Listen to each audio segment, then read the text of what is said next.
মানে যারা যারা দেখেছে তারা প্রত্যেকে চমকে গেছে। তুমিও জানো আমি কি বলছি, যে এইটা কিভাবে বাংলা ছবি হতে পারে, এরকম ধরনের। আজকের বড় চমক, ঢালিউড কিং খান শাকিব খানের নতুন সিনেমা রকিস্টার ঘিরে চারদিকে শুরু হয়েছে নতুন করে তুমুল আলোচনা।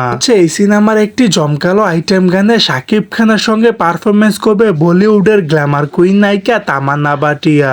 খবরটি প্রকাশ হতে পুরো সোশ্যাল মিডিয়া জুড়ে তৈরি হয়েছে নতুন করে তোলপাড়। ভক্তদের মধ্যে বাড়ছে উত্তেজনা আর কৌতূহল। অবিশ্বাস্য হলেও ইন্ডাস্ট্রির ভিতরে সূত্র বলছে এই জুটিকে নিয়ে একসাথে দেখার জন্য সম্ভাবনা বেশ জোরালো। এদিকে ওপার বাংলার জনপ্রিয় সুপারস্টার দেবও এই খবর শুনে চমকে গিয়েছেন। তিনি চমকপ্রদ প্রতিক্রিয়া জানিয়ে বললেন, শাকিব, তোর সিনেমার মধ্যে তামান্না ভাটিয়ার মতো এত বড় স্টার থাকবে এটা আমি সত্যি বিশ্বাস করতে পারছি না। তবে যদি সত্যি থাকে তাহলে তোকে আগাম অভিনন্দন। শুধু তাই নয়, দেব আরো প্রশংসা করে বললেন, শাকিব খানের কাজ ও তার কর্মকাণ্ড বেশ জনপ্রিয়তা প্রকাশ পেয়েছে। এখন দেখার বিষয় এই চমকটি কি সত্যি পর্দার মধ্যে ধরে রাখতে পারে কিনা।